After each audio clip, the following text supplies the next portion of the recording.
որևէ գործի, ծրագրի, որոշման դիտավորյալ տապալումը կոչվում է սաբոտաժ։ Այս բառի արմատը ուղիղ կապ ունի Հայաստանի հետ, ինչպես կիմանաք դիտելով տեսանյութը։ Բարև ձեզ, դուք These Stories from Barth հարթակում եք։ Ինչպես գիտեք, մարդը միշտ չէ, որ կոշիկ է կրել, կոշիկը ցիվիլիզացիայի արդյունք է։ Շատերը կհիշեն Վայոց ձորի թռչունների քարանձավում 2008 թվականին գտնված կոշիկը, այն շատ լավ է պահպանված։ Այս կոշիկը ամենահինն է, մի քանի 100 տարի ավելի հին, քան 1991 թվականի շվեյցարական Ալպերում գտնված սառցեմարդու կոշիկները։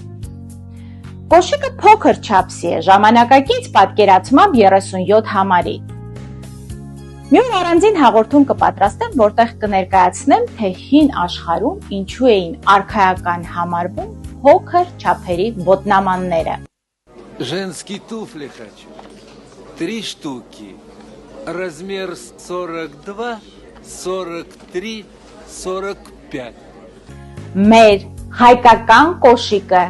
մասնագետների կարծիքով պատկանում է մեր թվարկությունից առաջ 4-րդ հազարամյակի նեոլիթի ժամանակաշրջանին։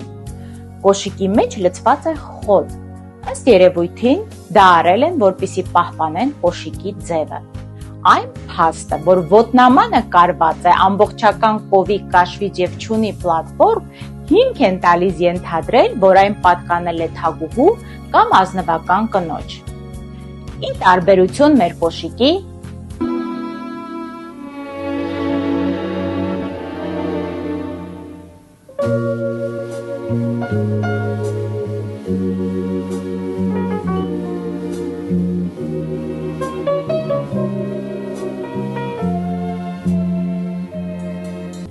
հին Հռոմում տարածված էին սանդալները, որոնց հետո փոխարինելու եկան երկարաճիտ կոշիկները։ Սրանք միանգամից գրավեցին կանանց ուշադրությունը, որովհետև բացի ֆունկցիոնալ հարմարավետությունից ունեին նաև էսթետիկ նշանակություն։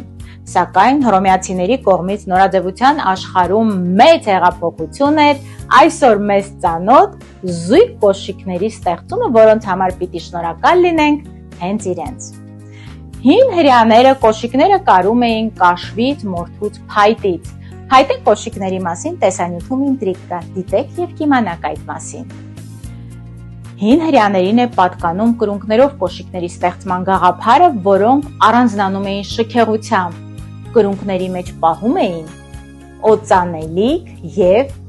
ոսկեդրամ։ Բարձր կրունկները բոլոր մշակույթներում առանձնահատուկ ստատուսի նշան են։ Սա պայմանավորված է երկու գործոնով։ Նախ, բարձր կրունկներն ապահովում էին այն կրողի հագուստի մաքրությունը ցեխոտ փողոցներում, եւ հետո դժվար է բարձր կրունկների վրա քայլել։ Այսպիսի կոշիկ կրողներն ունեին ծառաներ, ովքեր անհրաժեշտության դեպքում օգնում էին տեղաշարժվել, ծառայելով որպես հենարան։ 20-րդ դարում ինդուստրիալիզացիայի պայմաններում կանայք սկսեցին աշխատել տղամարդկանց հավասար։ Այն հաստոցները Мы с вами находимся в цехах этого знаменитого завода. Это Катя Тихомирова, единственная девушка на заводе, которая работает слесарем-наладчиком. Вы сами могли убедиться, какие сложные станки на заводе. Так вот, Катя может определить и устранить любую неполадку. Որոնք նախատեսված էին տղամարդկանց համար եւ հարմար չէին կանանց համար։ Ու կանայք բարձրացան կրունկների վրա, որպեսզի այդ սարքավորումները հասանելի լինեն նաեւ իրենց։ Այդ ժամանակաշրջանում հենց կարճացան կանացի զգեստները դարձյալ հարմարավետությունից երևացին կոշիկները, եւ մենք մեզ հատուկ գեղեցիկի նկատմամբ ձգտումով սկսեցինք հատուկ ուշադրություն դարձնել դրանց վրա։ Այդ ժամանակաշրջանում լայն տարածում ստացավ ֆոքսթրոթ բառը, որի համար օգտագործում էին կայուն լայն կրունկներով կոշիկներ, որոնք հետո մտան առօրյա կյանք։ 1947 թվականին Կրիստիան Դիորը մեզ է առաջարկում շատ բարակ,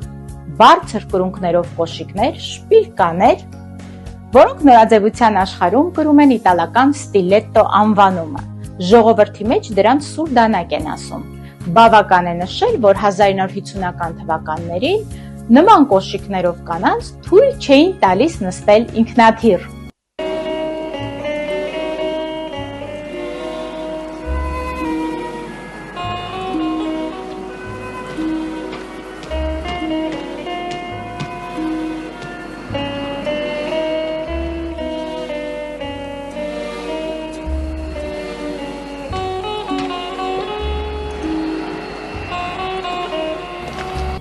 Հիմա անդրադարձ կատարենք ֆրանսիական հեղափոխություն, որպեսզի կատարեմ խոստումս։ Այն ժամանակ Ֆրանսիայում հագնում էին փայտե կոշիկներ։ Ամբողջական փայտից կոշիկներ հագնելու գաղափարը եկել էր Հոլանդիայից, երբ մի անգամ խորտակվող նավից փրկվել էին այն նավաստիներ, ովքեր ունեցել էին այսպիսի կոշիկներ եւ կարողացել էին դրանցով թիավարելով հասնել ափ։ Սրանք համարվում էին ապահովության նշան, լայն տարածում ունեին, Ֆրանսիայում կոչվում էին սաբո։ Ֆրանսիական հեղափոխության տարիներին, երբ ամենուր աշխատավայրերում հասունանում էին ժողովրդական դժգոհությունները, միայն հաստոցների մեջ նետված սաբոներն էին կարողանում խափանել դրանց աշխատանքը։ Сам дурак! Стоп!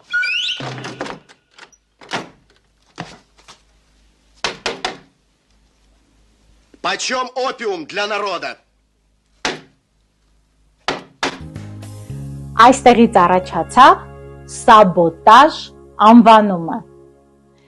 Փաստ է, որ մենք այն հին ազգերից ենք, ովքեր դեռ մեր թվարկությունից առաջ գրել ենք կոշիկ, եւ դրանց ստեղծման ավանդույթները դարեդար փոխանցել հորից որդուն։ Ալեքսանդրապոլում կոշիկ կարողներին անվանում էին ֆաբրիչնի կոշկակար, որպեսզի տարբերեին կոշիկ վերանորոգողներից։ Կոշկակարի արհեստը շատ այլ արհեստների նման աշխարհում անհետացման շեմին է։ Շուկան ողողված է առանց կարի սոսնձած կոշիկներով։ Արդյունաբերական առաջընթացը թույլ է տալիս դրանք պատրաստել կաուչուկից, պլաստմասայից, արհեստական գործվածքներից։ Կաշին մնացել է ստանդարտ թանկարժեք մոդելային մոդելների համար։ Գնելով հայկական կոշիկ, մենք ոչ միայն կպաշտպանենք էկոլոգիան, այլ կպահպանենք հայկական կոշիկի արտադրման ավանդույթները, որոնք ամբողջ աշխարհում հայտնի են իրենց որակով, դիզայնով, հարմարավետությամբ եւ համեմատաբար մատչելի գներով։ Կհանդիպենք